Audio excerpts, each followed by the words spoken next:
to another episode of High Stakes with Steve Rozenberg. And this is where we talk about real life, real business, and more importantly, real solutions. You know, as an entrepreneur and somebody who's just kind of done a lot of shit in my life, I've learned that you really never know what you're going to do, who you're going to run into, and where a friendship relationship goes to. Mostly, I think because of people, everybody has different paths. Everybody has a different path and everybody has a different past, I would say. And I think that because of that, it makes life much more enjoyable when you get to meet different people. The guest I have today is just, he reminds me of an onion, I guess I would say. I just a lot of layers to him and a lot of peeling back, which we'll talk about in a minute. But you know, for myself, as many of you know, being an airline pilot and traveling the world, I get to meet a lot of unique and very, very interesting people. And what I've learned is it's the people you meet along the way. It's the journey of who we are. A lot of people think it's a destination, whether it's a financial destination or whether it's I don't know, a weight loss or whatever the case may be. And, you know, I would disagree. I think humans are much like sharks in the sense that sharks don't have a destination. We're all on a journey. And maybe the destination is our resting place, but I don't think there's a destination until then. And what I have learned, and I'm curious, my guest, of what his thought is I think everyone is on a journey. And I think, you know, there's chapters in our lives that we start and stop. And there's people that we meet that can influence both good and bad as we go. And I think it's that journey that builds what we have, whether you're building a mega billion-dollar business, whether you're trying to run Ironman, whatever the case may be. I think we have influential people in our lives as we go. And my guest today, T.W. Mock, we'll let him explain what he does, but just a very successful individual, a past and a path, we'll say. Of who he was, what he's done, and where he's going. And he is going to be a guest at my mastermind event in Houston, Texas. So if anybody wants to know about that, you can go to my website, steverozenberg.com. I think we're just about sold out.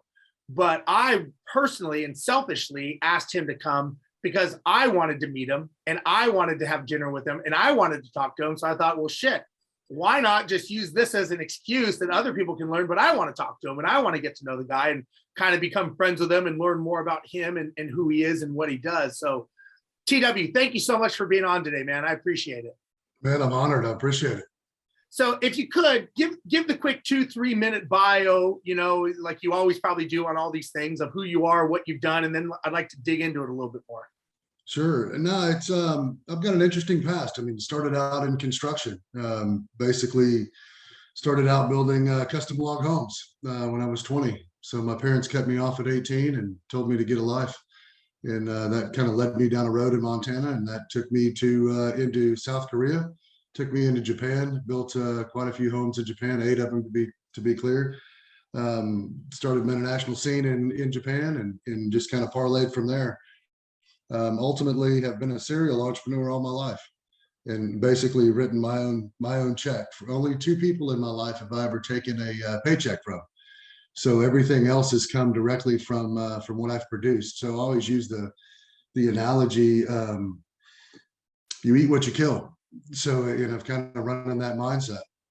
So long story short, we built the business up over the years and that took me into a large real estate company. That took me into a large data center construction company out of Houston that we ultimately sold. You know, the recession took me into Iraq, and I'm giving you the summation of it. And basically took me into the defense business from 07 to 16 and retired in 16 and came home.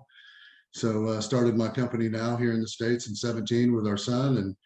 And that's parlayed into the $49 billion managed asset portfolio company in the last 4 years. And of course, now we're back in the defense business. So there's just a lot going on. So it's that path, it's that journey that you were talking about.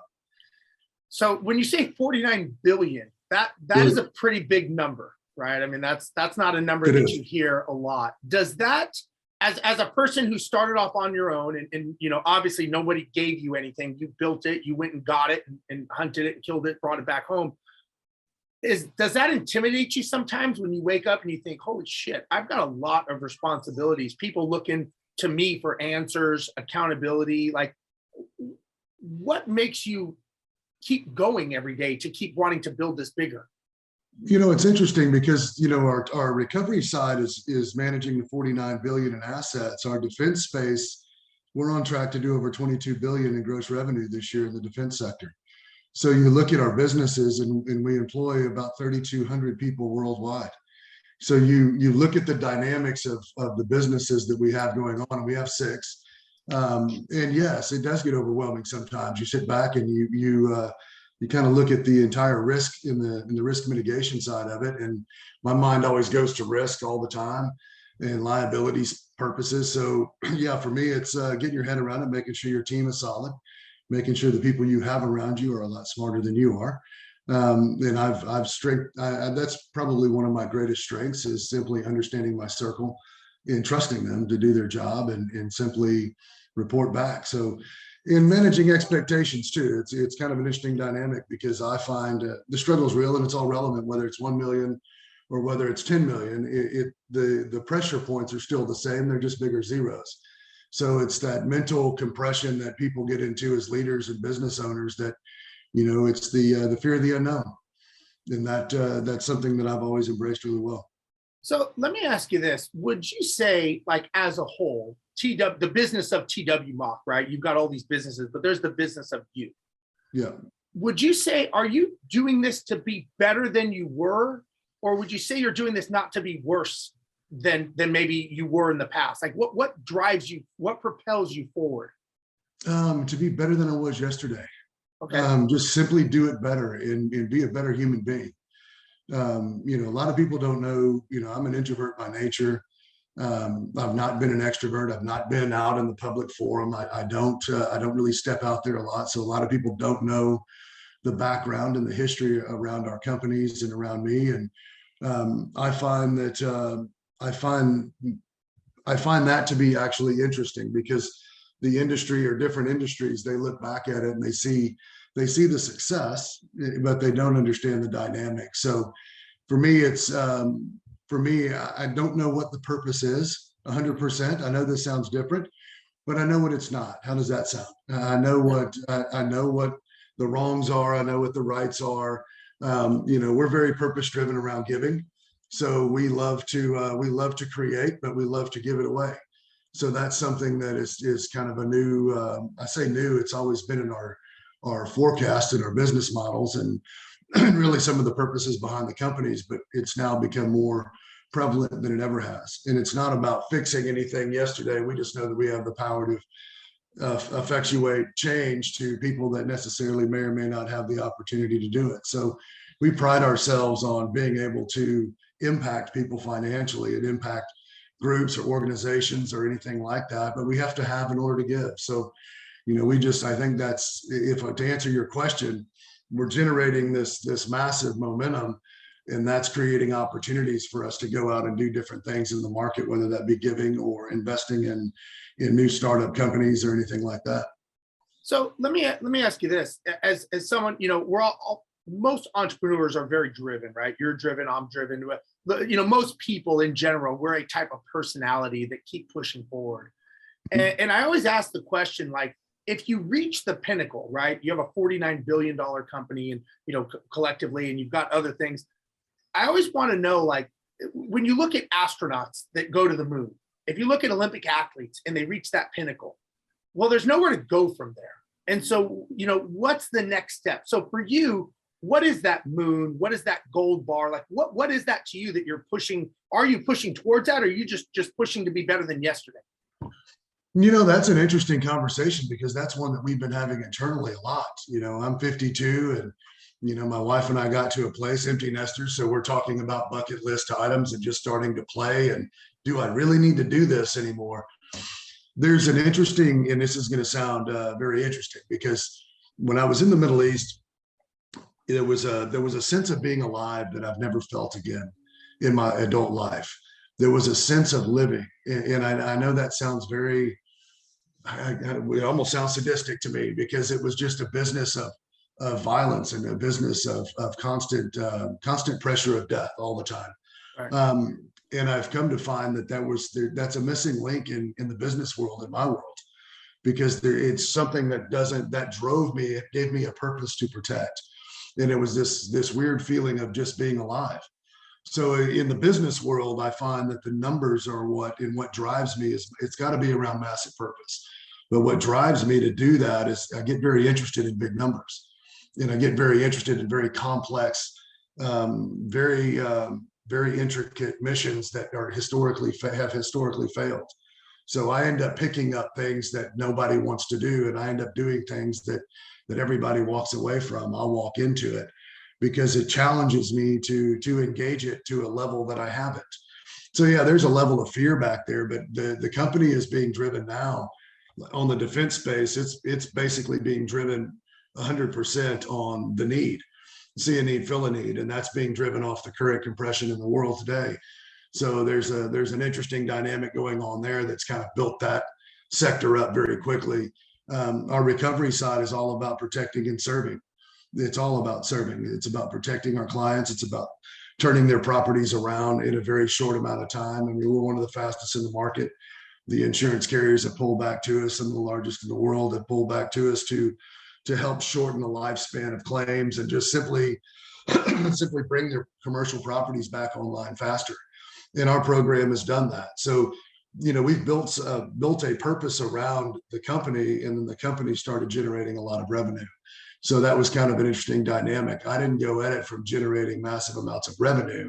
I went into it from generating a purpose and a solution and bringing value to our client base. By default, it created an opportunity for financial gain. So it started out as an ad hoc program that I did with the US government, and then I've basically morphed that into a commercial application here in the States. So it was interesting how the business kind of came about. I knew what I wanted the vision to be. I had never done it here before. So it was something that we had to basically morph the operation into a tangible monetarily or a monetizing event to where it produced revenue. So we invested a lot on the front end, and it was more of a conceptual theory in my head, and a lot of folks in the industry said it wouldn't work. So I guess to your point, it came down to whether or not where the business was going, what the industry needed, and we basically built a solution around it. So let me ask you this, from a business owner's perspective, without getting into the nuts and bolts of what you do, Mhm. why would you say, now you're not the first person to come into this industry, since the inception of insurance, right? Sure. Why do you think you're so successful where others fail? Transparency builds trust. Okay. Yeah, transparency builds trust. And this is the same program that I operate with the US government, the same program that I operate in my life, with my relationships. I think a lot of our success has to do with our relationships in the business world. It has to do with, these are people that I've known for 20 and 30 years. They matter to me. So every one of our clients it's very purpose driven. I don't want to hurt them. I don't want to let them down. So we've built our portfolios around, one, relationships, and two, service. Okay. So, I agree, the relationship, because, you and I have never done business together, but we've got a relationship. Sure. And so this is why we're doing business together. But the relationship to me came first before Sure. I said, hey, would you mind, would you be willing to come down and speak to my group? So I agree. I think people do business with who they like. And eventually it's all based on, rapport and having these conversations. I see a lot of people that they want to put their business first, right? And I don't think that that's a long-term solution. I think that that's a short-term solution. And I think that most people, I think everybody has a dark side to themselves and to their business, right? I think I think sometimes that dark side is a propellant. But sometimes that dark side could be the thing that hurts you, and it could be the thing that crushes your business. Dark side could be ego. It could be the fact that you have ulterior motives, whatever the case may be of everyone's dark side. But I'm sure you've come across people, I'm guessing, that have that dark side that I'm sure you've dissuaded from doing anything with them because of that. 100%. I mean, look, I'm an old man that has survived in a business where they die really young. And I pride myself on being able to read the room and read people very quickly. And I've done that for most of my adult life, and I've gotten better at it as I've gotten older. but being able to understand and pick up on little traits, little things that literally will lead you to a bigger train wreck or a bigger problem later. That's an ornate talent. But yes, I'll walk away from relationships or walk away from business transactions if for any reason that one or the other is going to get hurt because it just simply doesn't make any sense. Yeah, yeah, I agree. Let me ask you this: as you've been growing your business and you've been doing this a while, you've had some amazing success. If you were to go back, what are some things that maybe you would do differently to, I don't know if it would be to even expedite it or to give yourself more time or, time at home, whatever the case may be. What are some things you look back and say, you know what, in hindsight, I may have gone left and not right at this juncture in my life? Man, that's an interesting question because I have always talked about the lack of balance in my life. And by the grace of God, my wife, 22 years later, we're renewing our vows at 20 this year. How we've made it this far and her putting up with me is interesting because I don't know any other speed than go. So, I get into these moments where I don't balance my life very well. I don't balance my personal life and home life with my business life. And that becomes it's very focused for me. And it's been a struggle. It's absolutely been a struggle to what would I have done different? I probably, hindsight's 2020, but I probably wouldn't have given my business so much, if that makes any sense. Yeah. I would have given my family and my wife more of my time because that's all they, now my wife is funny. She literally, my life runs on a clock, right? It runs on blocks of time and she'll send me a calendar invite and I'm like, no, it's not that serious, honey. So, but I'm saying that, that matters to me and time matters to me right now. And I've become more cognizant of time. I probably wouldn't have abused time to answer your question. I'm just thinking out loud, but I wouldn't have abused it. Well, and it's funny you said something about balance, and I'm a big believer. And this is just my opinion, so take it for what it's worth. I don't believe that there's such a thing as balance. I think that you have to be focused and intentional, and then you have to learn to pivot. And I use the example as flying an airplane. You don't want me juggling when I'm on short final landing a Boeing 777. You want me focused on landing the airplane. Same thing, when I'm doing business, you don't want me talking to my wife and having a conversation when we're in the middle of a deal. So, sure. And then my answer would be, like, well, I'm balancing. I'm doing personal and I'm doing enjoyment. It's like, no. Focus on what you're doing and then pivot. And I think the challenge is it's very hard for people. And again, this is just my perspective. Sure. I think it's very hard for people to focus on when to pivot. And, you hear the stories of a lot of people, they could be the richest person in the world, but they die of a heart attack when they cash their check, or, they have all these friends, but no money. And so there's this out of balance, people that don't understand how to make, and I hate the word balance because I don't think it's such a thing. I think it's a matter of keep giving respect to each one individually, the appropriate amount. Maybe that's a better way to say it. No, I think you're right though. And I've struggled with the fact that I've been told by a lot of different people that, hey, you don't have a very good balance. And I'm like, well, what is balance exactly? Yeah. I mean, what is this? So that's become a conversation because I've never looked at it. I would probably go back and change some timing aspects in my life from the past. But I'm with you with regards to, I only know one thing, and that is literally when I'm focused, I'm present. That's probably a better way to put it. Right. I get very present in the moment, and then basically we close this door and then I move on to the next task, whether that be being present at home, being present at business, being present at whatever I'm engaged in. So it's kind of an interesting dynamic. I'm not a multitasker. I am not. I'm a shooter. I'm an executioner. So, and I don't mean that probably wrong terminology, but the point is I start and I stop. I start and I finish, right? I don't start and leave it open and then move on to the next and move it to the right. I don't like doing that. That's something that I've always imploded with. So I've just learned to start the task, finish the task, and then move on to the next task.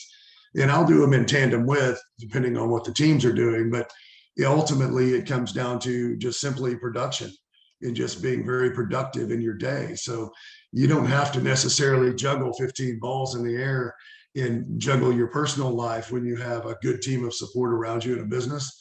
And you can they have their roles, they have their outlines of what they're doing. So they do that, they report back. I grab my sit rep 95,000 feet. We make decisions, we move on. I'm very quick in the business world to make decisions and move and just simply be accountable for them. That sometimes sucks, but it is what it is. But I'm quick to make a decision. Is that something that you think has been one of your assets of being able to make that decision, right, wrong, or different? Once you make that decision, you're committed and you're going forward with what you believe is the right thing to do. You just hit it on the head. I'm committed. Yeah. When I do that, I am committed. And when I'm committed, that means that I'll move heaven and earth to make it happen. And that's truly what comes down to the execution side. I think, yes, I think that has a lot to do with success in the business world. So let me ask you this. You obviously you're very successful. You've built multiple businesses. What stops someone like you from getting the, I'll call it the shiny object syndrome, or the, hey, I'm a smart guy, I know what I'm doing, I'm going to go into this venture? How do you keep those controls, or how do you stop from doing stupid shit, basically, and starting a new business and they're like, that was dumb, why'd you do that? Or do you start things that you make work? Well, no, I won't say that. I mean, look, life is about losing. Life is not about winning. Yeah. Life is learning how to adapt to losing, right? And it is about the journey. And trust me, I'm the dumbest guy in the room, and I say that all the time. I've just got some very smart people around me that help navigate me from a business perspective. So I listen to them and I trust them, but I always go back to my team. I always go back to my foundation. But you know, how does it, I've already been through the shiny objects. I did that in 30s, right? So 2 Ferrari driving, and, you know, I thought that was really cool. And the more I move through life, the lower footprint I want to have. Yeah. So, you know, everybody sees some things that I let them see on social media. I don't use social media for that. I use social media for my personal life. But people see my life in certain pieces of it, and they make comments about it, of course, and they're like, oh, well, that's bougie or this and that. And I'm like, no, that's my life. That's the way I live. Sorry. You know, that's my life. I created it. So I don't really make any excuses for it or justify it. I just say, these are my choices and this is where I go. So people come back and they like to pass judgment or effectuate on what they think is success. And I did this over the weekend at a big event in Denver that I was speaking at, and I always start off with one photo of our vow renewal photo of our plane flying over the top of us, walking down the runway. Yeah. And I said, look at this photo, and I don't do this to be bougie. I do this to really create the optics of the conversation, because I said, what is success to you in this photo? They're like, oh man, you got a jet, your wife is gorgeous, and you've got all of this stuff. And I said, nobody in the room got it right out of the 60 people, right? They all focused on the tangible, monetary, materialistic item. And I said, no, success is the lady holding my hand. That's success. That is success to me. And none of this matters. Right. That plane's a tool, money's a tool. I mean, and then I went down this road about the true value of success and the true value of wealth. I think the new wealth is time, in my opinion. It's not money. I can assure you of that. Yeah. So yeah, we are all doing this for a purpose, but at the end of the day, you know, everybody asked me why I'm doing what I'm doing. And I said, because I'm going to get to a point to where I can make different choices. And I said, that choice may be sitting at home eating Taco Bell with my wife, or it may be flying to Miami for dinner. I mean, it really boils down to being able to do whatever we want to do, whenever we want to do it, and not having to push back and forth about time. Meaning I'm just pushing myself to 55. I've said this 3 times in my life, 55 is going to be the day, right? So I'm going to kind of turn a corner at 55, and then I'm going to play. I'm going to get bored. I already know where this is going to go, and something will come and I'll pivot, right? This right. Purpose will pivot me, and I will move down a different direction. And you know what, every 7 years, the human mind changes the way it thinks, right? Yeah. I'm pretty sure that's a Googleable fact. Yes. So yes. So, you know, as you get older, things change and your purposes change. So, you know, my kids are now grown and they're starting their lives, and, you know, there's things I want to do before I become a grandparent. There's things I want to do before, you know, but I'm also not taking it all for granted. That's one thing I'm not doing. I've done that before, and that's not a good look. So let me ask this. How does someone like you block distractions? How do you block those out? Because you have a lot. I mean, you have people that want your time. I mean, I was fortunate enough to get time with you, but I mean, you've got people, you've got takers, right? You got people that want to take time. How do you discern which ones are which, and then how do you block those out? Well, I run my day. I run my entire day based on a calendar in timelines, a calendar. So, my routines and my structure in the mornings are awesome. I mean, they haven't changed. They haven't deviated for 20 years plus. And I get up in the morning and do my routine, and I'm usually moving way before everybody else. So I do all my heavy lifting mentally after I get finished with my rowing session and in my morning routine. But usually it comes down to what's tangible and what's not, and who's bringing value and what my targets are. But my life is structured around accessibility as well. So if I'm not familiar with a situation, and it's not personable to me and it's more business driven, it historically bounces off one of my three lawyers before it ever gets to me. After it hits my company, they'll talk about it. It'll go to legal. Those guys will simply digest it. If we're making an investment, it will go in the private equity side, and we'll take a look at a number of different things before it ever gets to me. So I run the chatter based on 95,000 feet and what we're doing globally, right? Our company's here in basically what we have going on overseas. And then everything comes to me. So, my lawyer will be I'm in my home office this morning. So he'll actually be in my home office, shortly after this call. And then we'll go through some things that we have open. And then we'll go through a task list. He'll go back out and he'll do what he needs to do. And then I will simply move on and get a few things off of my list that I have on my list today, going up to DC next week. So it's an interesting, the balance side of it just has to do with the people around me and the gatekeepers around me. No, that's smart. I think that's a words of wisdom for sure. So when you're dealing, you obviously deal with government affairs, you deal with insurance affairs. Have you seen it change? I'm sure it's changed over the years. I mean, there's no doubt about that. Good, bad, or indifferent, it's changed.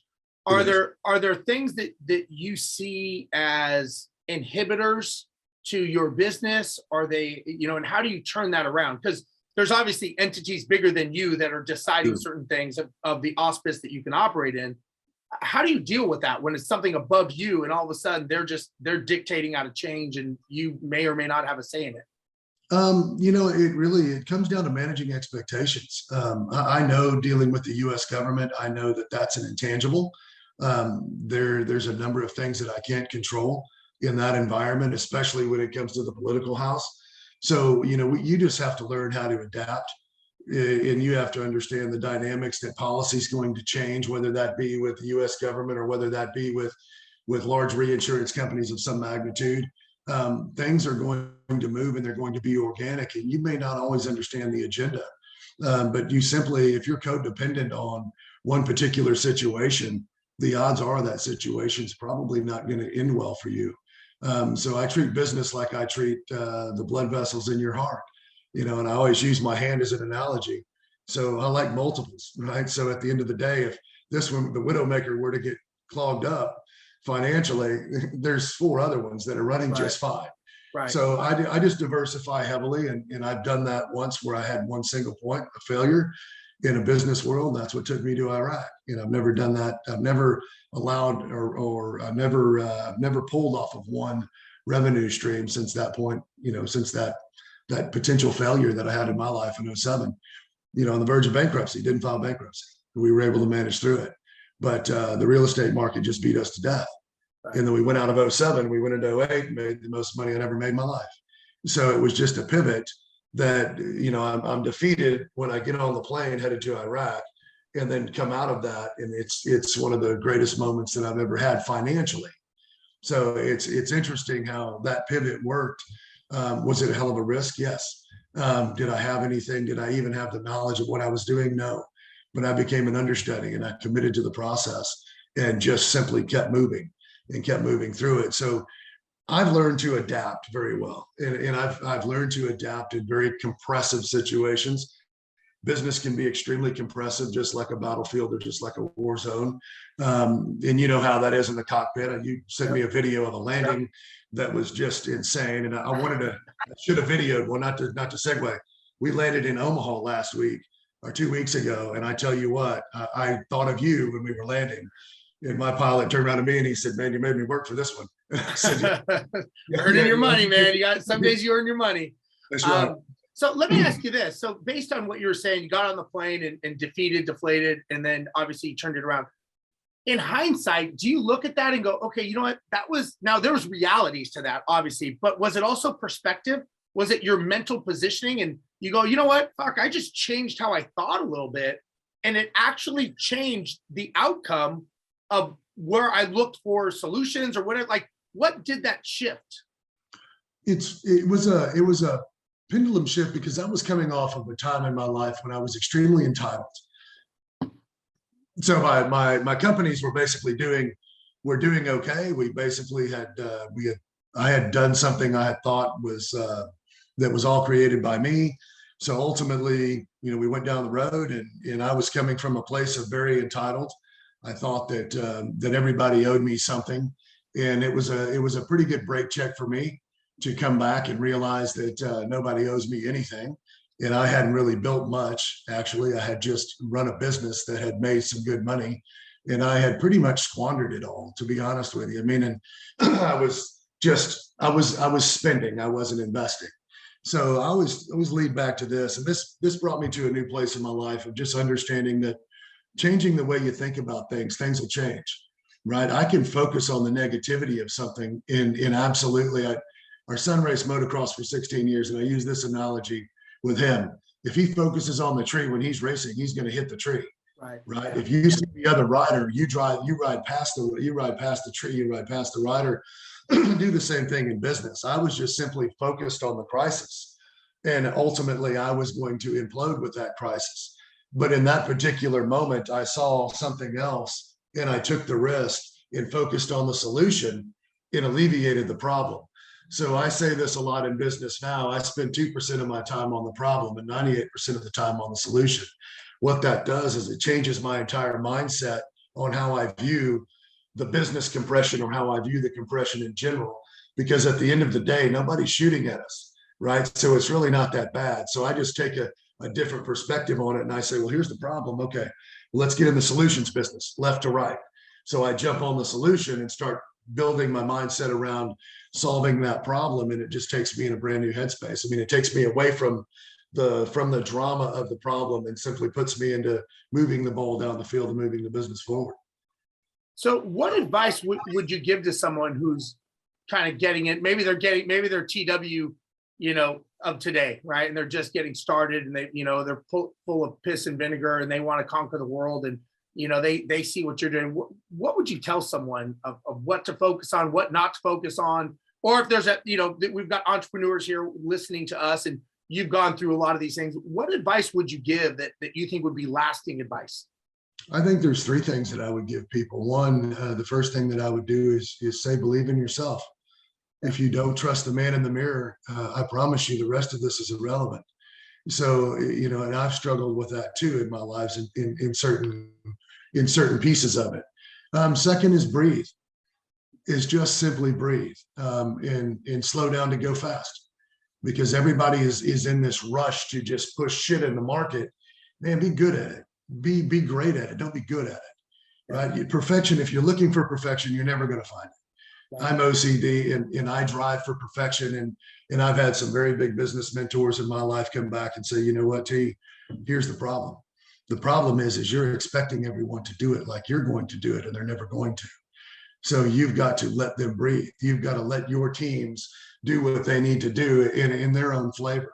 They're not going to be as detail oriented as you in some aspects. They're not going to have the same attitude. They're not going to have the same aggression. So for the best advice that you can have or that I can give anybody is one, understand what you don't know, right? And don't try to be a pilot if you're not. I'm just saying, it won't end well. Don't try to be an electrician if you're not. It won't end well. If you're not a lawyer, don't be a lawyer, right?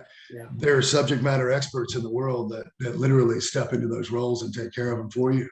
Don't try to do everything. That's a single point of failure. It's bad leadership.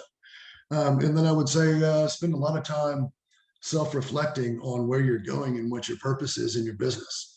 Because if your purpose is money, you're never going to have any, I can assure you. So I tell a lot of young entrepreneurs around that aspect, because all I hear is man, I want this or I want that, and I want. And I'm like, awesome. Why don't you try investing in having later? I mean, invest now in your life, in you, and understand where you're going to get that's going to pay you dividends for 20, 30 years down the road, 50 years down the road.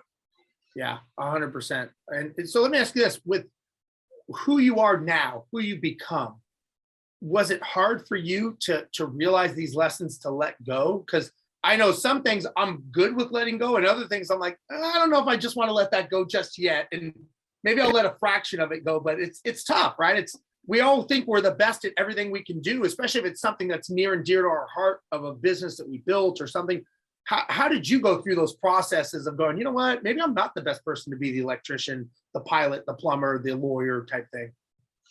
I've always been a shoot and move guy. And where I go with that is that I'm real good at creating.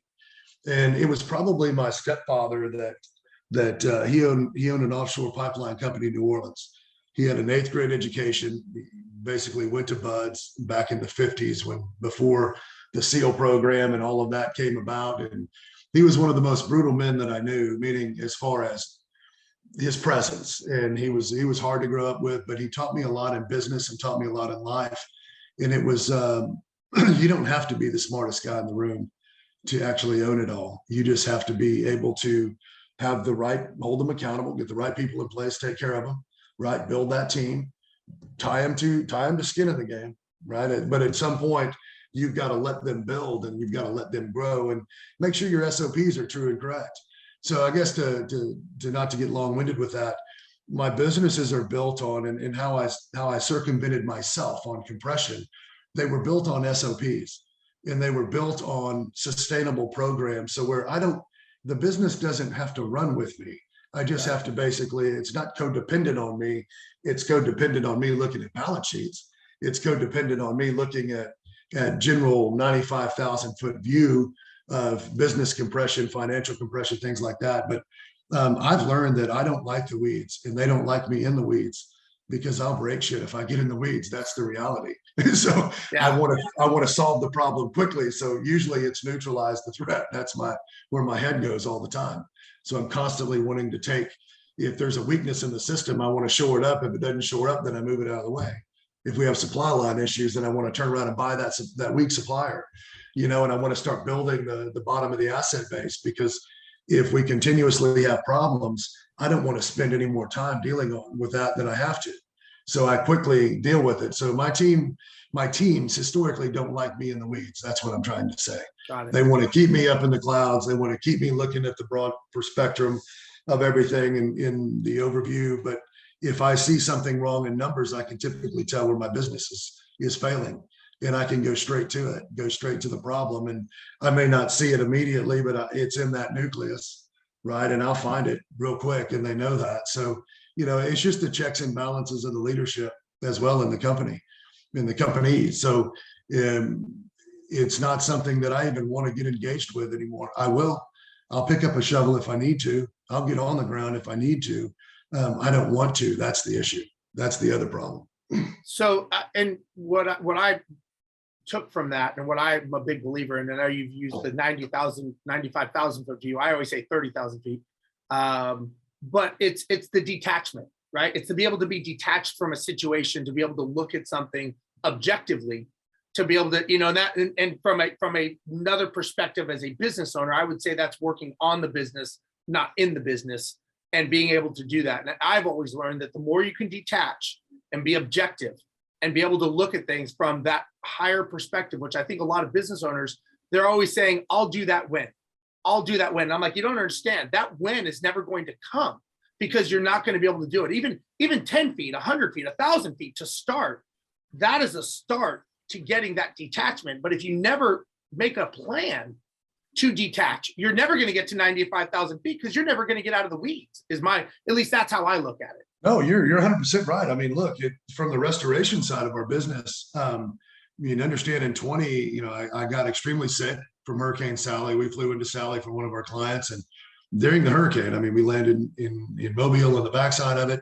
Long story short, I ingested 2 pesticides and gasoline. I almost killed myself. Ingested it through my legs, and it basically shut my organs down. This was in September, so by March the following year, 21, I was in deep shit health wise, and I didn't know that. I just thought that I had basically worked. I was getting tired. I was just run down, and ultimately, no, my kidneys, my liver, everything was starting to shut down.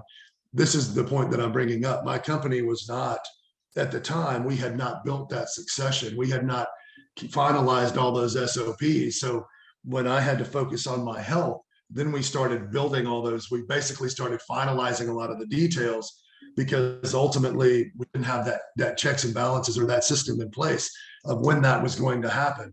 Well, it happened to me. It happened to the company by default, because I could no longer be in the driver's seat every single day. So we shored up some leadership in the company. Actually, my wife stepped in from my position and just to watch.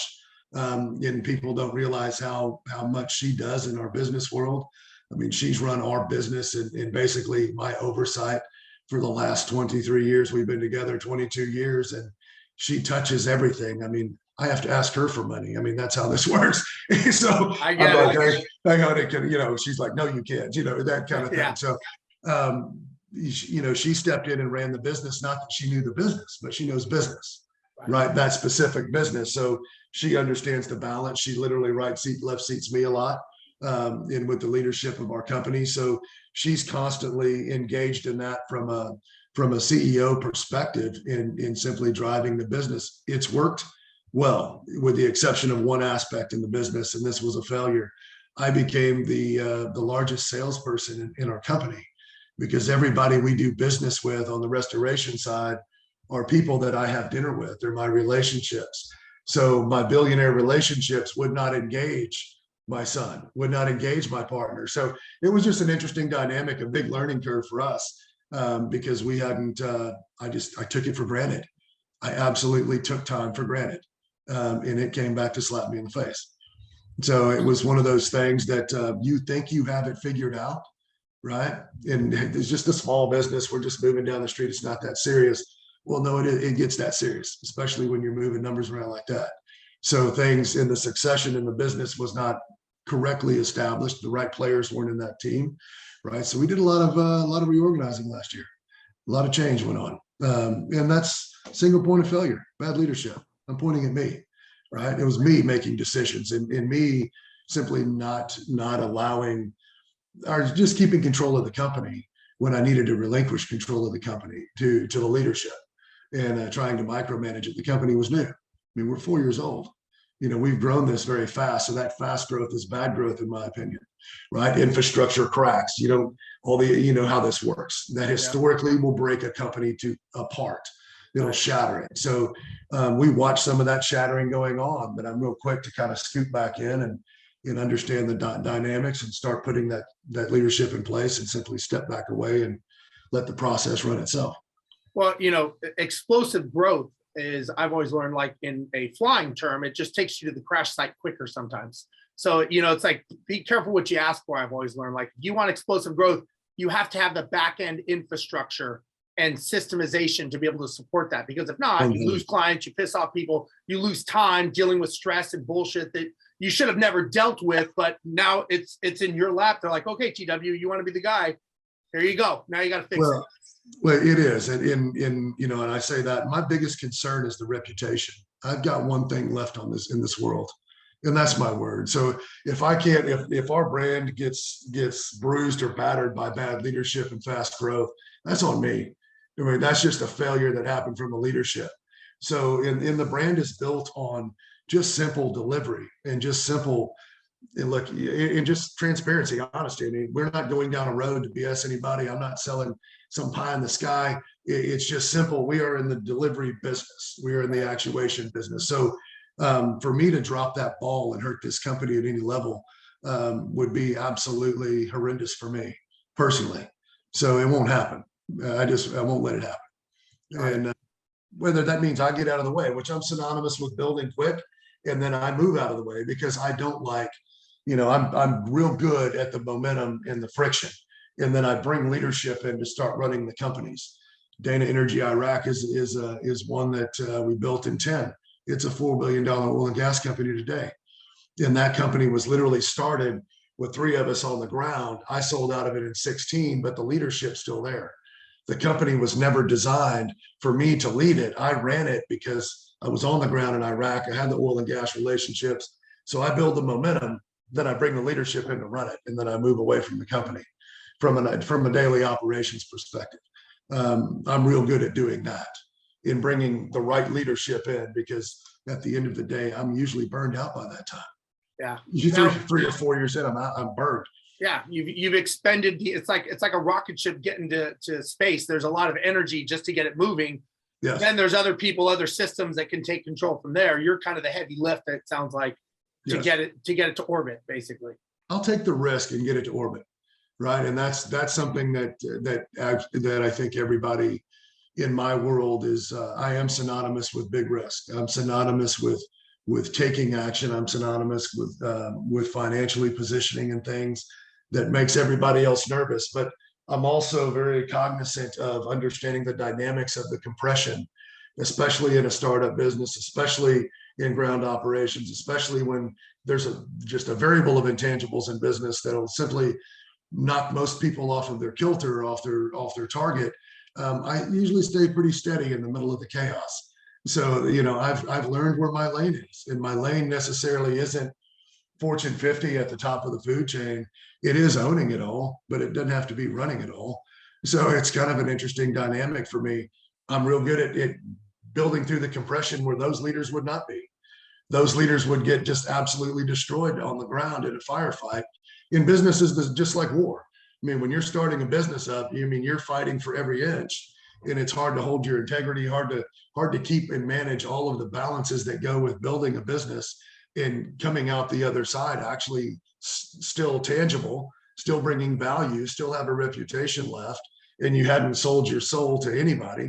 You're just simply delivering. I mean, that's actually an art. So a lot of guys can't do that. They come in and they want it now. They want all these intangible monetary items that what am I trying to say here?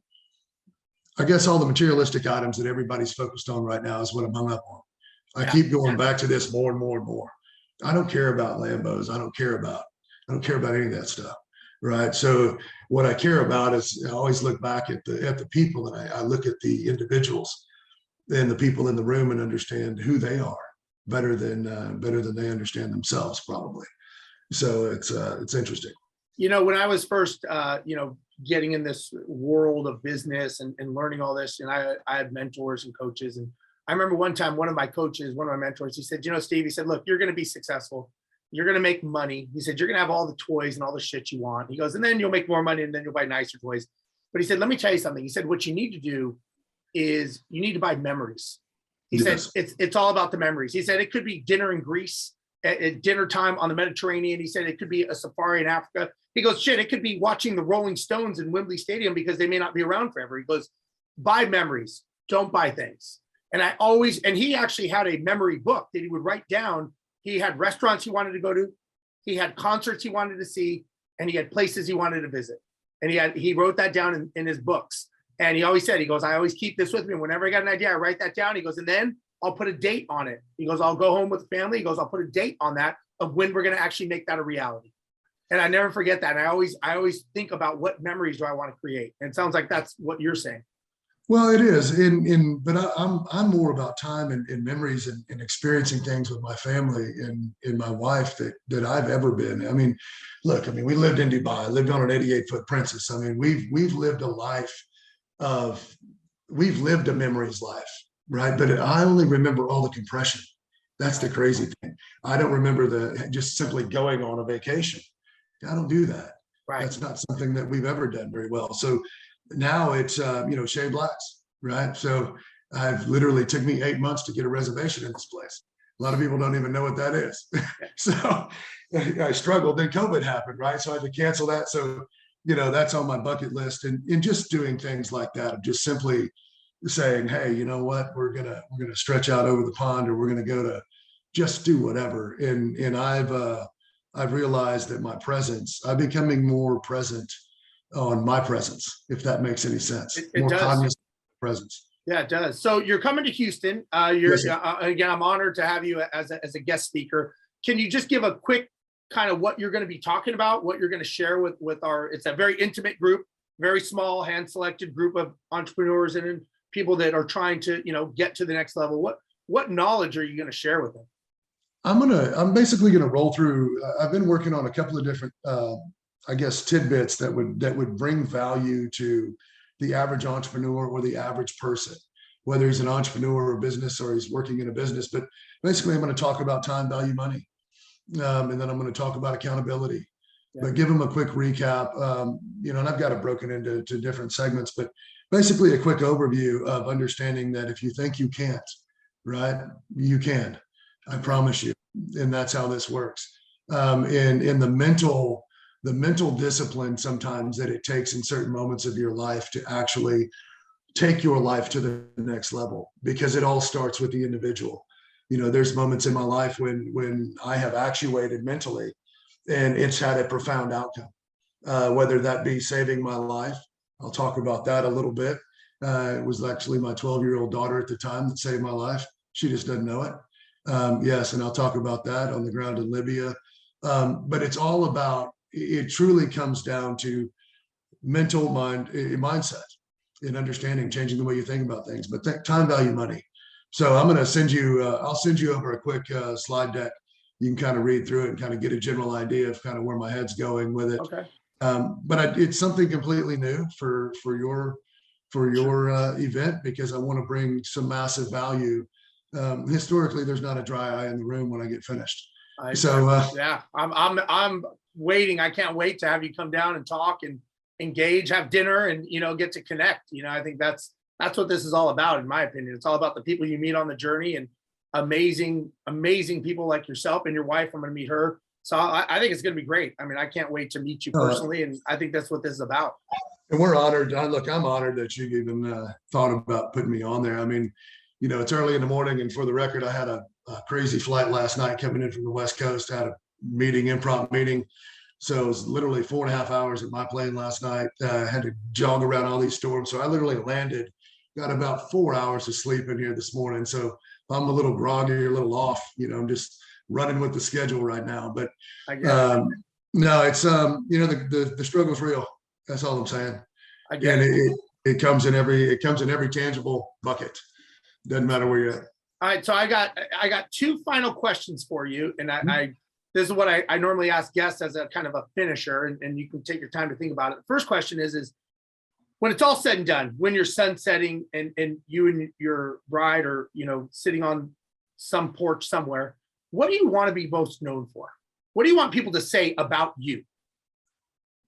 Well, I've got two buckets of people in my life, and unfortunately, it has to do with my previous life in my business. But 90% of the people in my life will be at my funeral, right? And they will say this: he's one of the most giving men on the planet, but he's also one of the hardest men on the planet.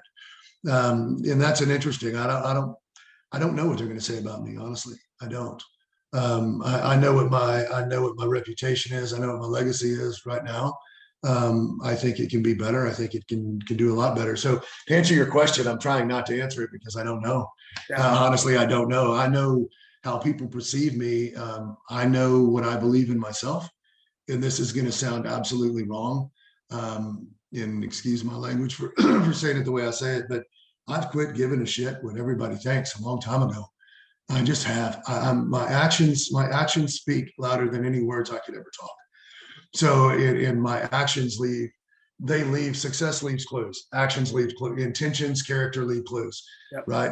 You become very intentional in life. It's not even a thought process of giving. It's not a thought process of helping. It just happens, right? You just do. So there's a lot of people around me that just, that have a lot of great things to say. Two people will be there: the people that care about me and the people that want to see me dead. So that's the way I always go down that road. But you can't go through my life on the other side of the world and not have that collateral too, is what I'm saying. Sure. No, I get it. All right. Last question. Yeah.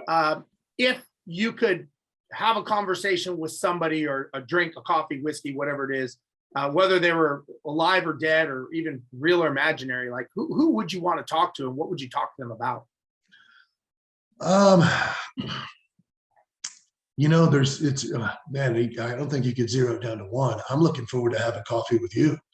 I'm looking forward to you drilling into me, like drilling into my head, Yeah. especially when I'm not so foggy in the morning and just kind of moving through and understanding the business, because it is about leadership. It is about the people that I truly respect and understand the dynamics, massive success.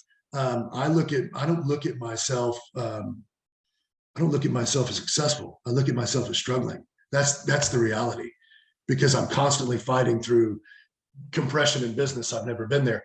Where I'm going with this is man, I'd love to talk to Elon Musk. I'd love to pick his brain, but the person I'm going to get the biggest opportunity to talk to is you in a private setting with coffee, because I appreciate that. I do. And I don't say that to kind of push any direction. I say that with the dynamics. I don't know, would I be intellectually engaged with Elon Musk? I doubt it. I'm not sending rockets to the moon. I mean, but understanding that, he took a 1.9 billion dollar buyout from PayPal and turned it into Tesla, understanding his story of compression, that's massive, because he had to pick between his companies. And so, I want to know what that felt like, right? I want to know what his perspective on all of that was and what would have happened if he had lost. That's kind of interesting. I wouldn't mind talking to spend a little time with Mark Cuban, but I think he's a little bit out there sometimes. But just on, just being surrounded by other business mentors or entrepreneurs that are in the same space, irrelevant of the dollar amount, in understanding the compression that they go through, and just talking in a general group, that brings more opportunity for solutions in my head than you can imagine. So just sitting down and having coffee with you and just chatting, you'll pick up on something I'll say, I promise you, and you'll turn around and say, you might ought to look at this, right? Or you might ought to focus on this, or maybe I'm hung up on a certain target. So no, I'm looking forward to it, because I don't have anybody in my world like this. I don't. That's kind of an interesting dynamic. So everybody's a yes man in my world. I don't like that. I need some guys to push back on me. Yeah, no, I get it. Well, that is definitely going to happen when we meet, and Yeah. I for one am excited and looking forward to it, because, again, I think everybody is on a journey, and I'm a big believer that people. I don't think anything happens by chance. I don't think you and I met each other by chance. I don't think we were introduced. I think everything is by design, and everything happens for a reason. And what we do with it from there, that is up to us. But I think that we're capitalizing on it. I know you're out speaking. I think you're going to Blue Collar with Lee Haight. I think you're speaking out there coming up. I was. Unfortunately, I've got to run into Eastern Europe. Oh, So yeah, I've got a situation that I've got to get over there. So unfortunately, yesterday I had to cancel that for Friday. But I'm going to fly over and deal with some stuff over the weekend. got it. Okay. I've got to be back in DC early week. But no, other than that, I wish I was. Looks like it was going to be a good time down there. Well, there's going to be more for sure. So, first of all, I just want to thank you for your time. I mean, we've taken almost an hour of your time, so I want to be respectful of that. And, I think the knowledge you give and the amount that you can help people just by talking, I don't think you probably realize how much information that you've given in the last, 50 minutes of this podcast that people are going to go back and hopefully re-listen to a couple times, because I personally will, because there was a lot of things that you said that I caught that I'm like, I need to go back and re-listen to that. So you may not realize it, but I can tell you are helping a lot of people just by your presence, just by your knowledge. I think that people are going to learn. And again, just by us breaking bread and meeting each other in person, I know I'm looking forward to it, as well as the people in my mastermind. So TW, first of all, just thank you personally from the bottom of my heart for coming, taking time, and chatting with me and the guests and everybody. And, I obviously, I wish you a safe journey. Every journey, we all do, because I know what it's like when you travel all over the world. And can't wait to see you in Houston, man. Likewise. No, I'm looking forward to it. All right. Well, folks, thank you for watching this episode of High Stakes with Steve Rozenberg. On behalf of myself and TW, I want to thank you. Again, if you like this episode, please make sure that you like, comment, subscribe, do all the things you got to do. You know the deal. Share it with other people. Let other people know about it so that we can all learn, because I think as entrepreneurs, I think we're a pretty small group. I don't think there's many of us out there. And I think the more that we can help each other grow to be better people, we're all going to be better because of it. So on behalf of TW, myself, and the show High Stakes with Steve Rozenberg, we will see you guys next week. Bye-bye.